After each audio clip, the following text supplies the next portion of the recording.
Hello guys, what's up? Welcome to Brazil. The two of our friends, a couple, they've opened an American style cafe here in Vitoria and they have a lot of really amazing cakes and coffee obviously. So we are going to go check it out.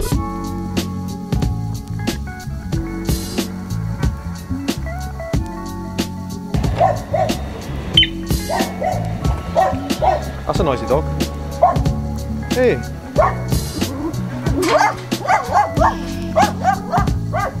Attacked by a giant sausage dog.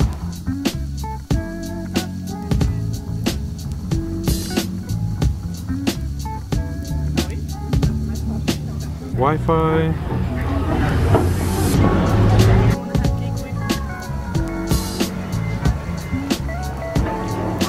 Cheers. That looks nice. Not sure even where to start with this. Supposed to eat with a fork or what? Yours is bigger than mine. This was supposed to be like a cinnamon swirl like you buy in the UK, but it's more like a cake and it's got cream cheese on top, which makes it taste like a cheesecake. It's really, really, really good. I'd say it's the best cinnamon swirl I've ever had anywhere, ever in my life. Seriously. The best one.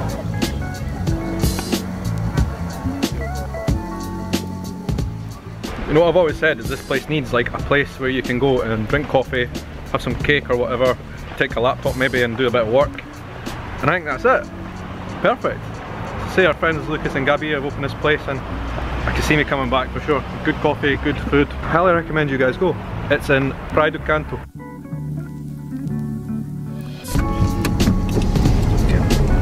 Obrigado. Good.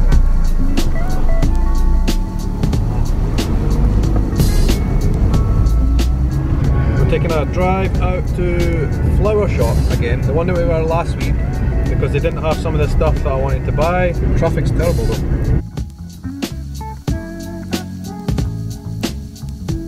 We're now lost in Serra. Great. Why, gente? Google Maps is taking us down the wrong street.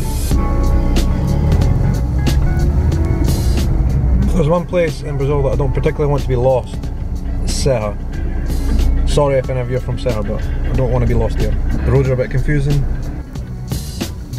Eduardo Gomez, then turn left onto Albany, Shaun, you know where you're going? Turn left onto Rua Manuel Bandeira. That was a mission. An epic mission to find this flower plant shop that we were here last week. One thing I've learned from the trip, Google Maps speaks Portuguese much worse than I do. Just been here a few minutes and I've already found what they didn't have here last week, which is the carnivorous plant, the Venus flytraps. They are going to eat the mosquitoes that come anywhere near me and my house.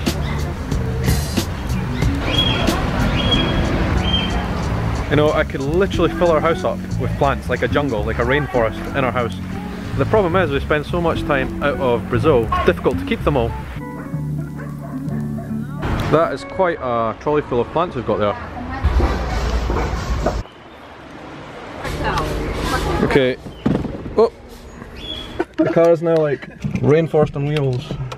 Okay. Ele falou que tá uma floresta. É, então. Right guys, I think I'm going to do a question and answer today, like I said I was going to do at the start of the week, and you guys have sent lots of really cool questions. One of the questions which I thought was really great was from a guy who I can't remember the name, I'm going to show you in a minute when I get home, who is from London, who said he is coming to Brazil in the summertime, in the British summertime, presumably for the Olympics, and asked me what it was like to drive in Brazil. I guess he's probably wanting to hire a car and drive himself, and I think that's a really great question that I'm going to answer in full as soon as I get home.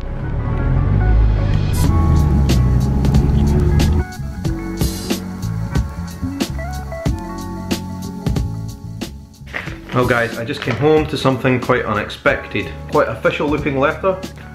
Opened it up. So that is a Brazilian speeding fine. Quite an appropriate thing to happen today on this vlog, to be honest. I was in Vila Velha, it says here, in the city that's over the other side of the bridge, and I was going 70 kilometers in a 60 kilometers zone. It doesn't tell me how much this fine is for. It's just like a notice that I'm going to be fined. These things happen, not the end of the world, eh? First ever Brazilian speeding fine. As I say, quite appropriate for this video. And you guys in Brazil know how much the penalty is? How much I'm going to have to pay? Anyway, that can just get to hell for just now. Like I said, I'm going to do a question and answer. I got one question from a guy about driving in Brazil. Username is World of M80.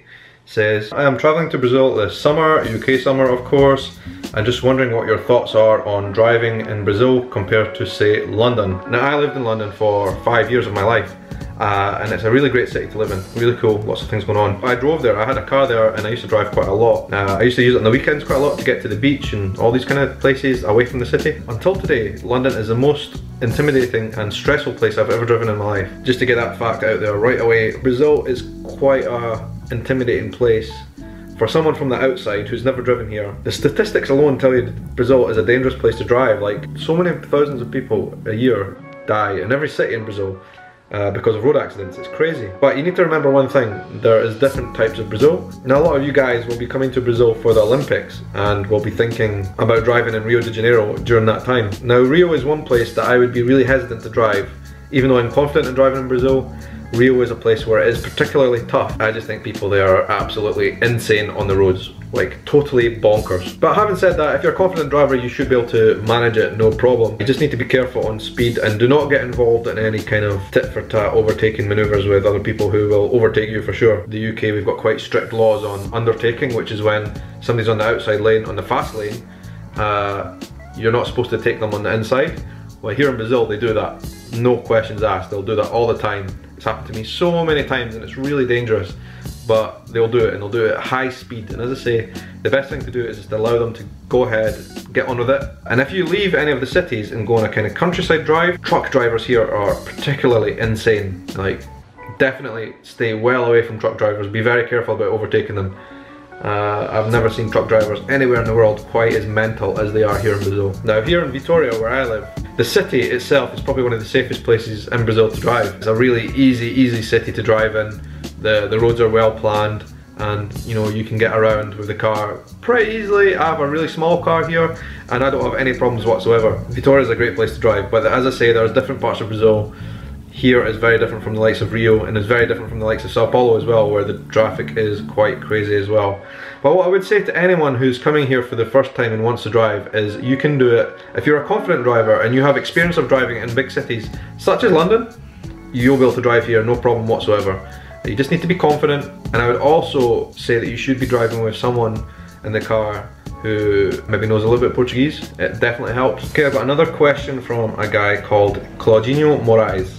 He asked me what are the similarities between Brazil and Scotland, where I'm from. I'd say the biggest similarity, and I say this to quite a lot of people, is in Brazil a lot of you guys know that in Europe people are quite cold, you know? They're not as open and friendly as people here in Brazil. What I'd actually say in Scotland is one of the few places in Europe where people are very welcoming to outsiders and tourists especially, very friendly people. Us Scots are quite enthusiastic, happy, friendly people. That I would say is the biggest similarity, and it's probably one of the reasons why I feel I fit in here in Brazil quite well. And I just think quite similar people in a lot of ways. I've got another great question from a guy called Tiago. He asks, do you miss the self-checkout system like the ones in Tesco and Sainsbury's in the UK? Now, what Tiago's talking about is, in the UK, most of the supermarkets have this self-checkout system, so you don't have to wait in the big queues with all the people. You can do the checkout of your groceries yourself, so you can scan all the items and then all the prices come up. And you put them in a bag and you take them home. You don't need to speak to any of the checkout servants at all. You do it all yourself. How cool is that? So yeah, in the UK that's a really normal thing. It's kind of been developed over the last 5 or 10 years. Here in Brazil, you never see it. I've never seen any system like that where you do a self-checkout. And you know what? When I was in London, I used to speak to a lot of Brazilians about this. And they used to tell me, you know, this system would not work in Brazil because people would simply steal stuff. That's what they said to me. That was Brazilians who actually said that to me. Would it lead to more theft here in Brazil? I'm not so sure. It's just it's a way of making shopping a lot simpler and faster. I don't see any reason why it wouldn't work in here in Brazil, but I'd like to know your thoughts about that. Do you think self-serving checkouts in supermarkets are a good idea here in Brazil? Would it work? Let me know. But anyway, I'm going to wrap it up there, guys. It's been a long day. I'm quite tired. I'd like to thank you guys for sending in all your questions. Keep them coming. I love to answer them and speak to you about lots of interesting topics. I hope you guys have a really great day and a great weekend, and I will speak to you again really soon.